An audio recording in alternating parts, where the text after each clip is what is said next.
आणखी एक महत्त्वाची बातमी, राज ठाकरे आजपासून 2 दिवसांच्या विदर्भ दौऱ्यावर आहे। तर थोड्याच वेळात राज ठाकरे अमरावतीत दाखल होणार आहे। विदर्भातील सर्व 11 जिल्ह्यातील प्रमुख पदाधिकाऱ्यांची बैठक राज ठाकरे घेतील। तर अमरावतीत राज ठाकरेंचे भावी मुख्यमंत्री असे बॅनर देखील लागलेले आहेत। आणि याच संदर्भात आपण अधिक अपडेट घेऊयात आपले प्रतिनिधी स्वप्नील उमप यांच्याकडून। स्वप्नील, राज ठाकरेंच्या या ठिकाणी भावी मुख्यमंत्री अशा आशयाचे बॅनर लागले आहेत।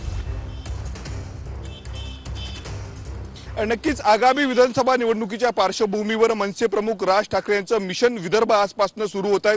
2 दिवस विदर्भाच्या दौऱ्यावर राज ठाकरे आणि अमरावतीमधनच याच हॉटेल मैफिलींमधनं जे आहे ते विदर्भातील 62 विधानसभा मतदारसंघाचा ते आढावा घेणार। आणि या ठिकाणी जर आपण बघितलं तर बॅनरबाजी करण्यात आलेली आहे। ठाकरे घराण्यातील स्वाभिमानी भावी मुख्यमंत्री हिंदू जननायक श्री राज ठाकरे असे आशयाचे जे आहे ते बॅनर या ठिकाणी लावण्यात आलेले आहेत। अत्यंत असा महत्त्वाचा दौरा जो आहे तो राज ठाकरेंचा आहे। संपूर्ण मतदारसंघाचा ते आढावा घेणार आहे। आपल्यासोबत स्थानिक पदाधिकारी आहेत। मनसेचे भाऊ काय सांगणार, बॅनरबाजी या ठिकाणी करण्यात आलेली आहे, कसं पाहता या दौऱ्याकडे? हा दौरा आज एक झंझावत आहे महाराष्ट्राच्या राजकारणामध्ये। विदर्भात ज्यावेळेस मागच्या वेळेस साहेब आले होते, तुम्ही बघितलं होतं की त्यांनी चंद्रपूर आणि राजुरा इथल्या 2 सीट डिक्लेअर केल्या होत्या। मात्र आज विदर्भातल्या 11 जिल्ह्यातली पदाधिकाऱ्यांची महत्त्वाची बैठक इथे आहे। मूलमंत्र इथे देणार आहेत। उमेदवाराची नावं पण जाहीर होण्याची पूर्ण शक्यता आहे।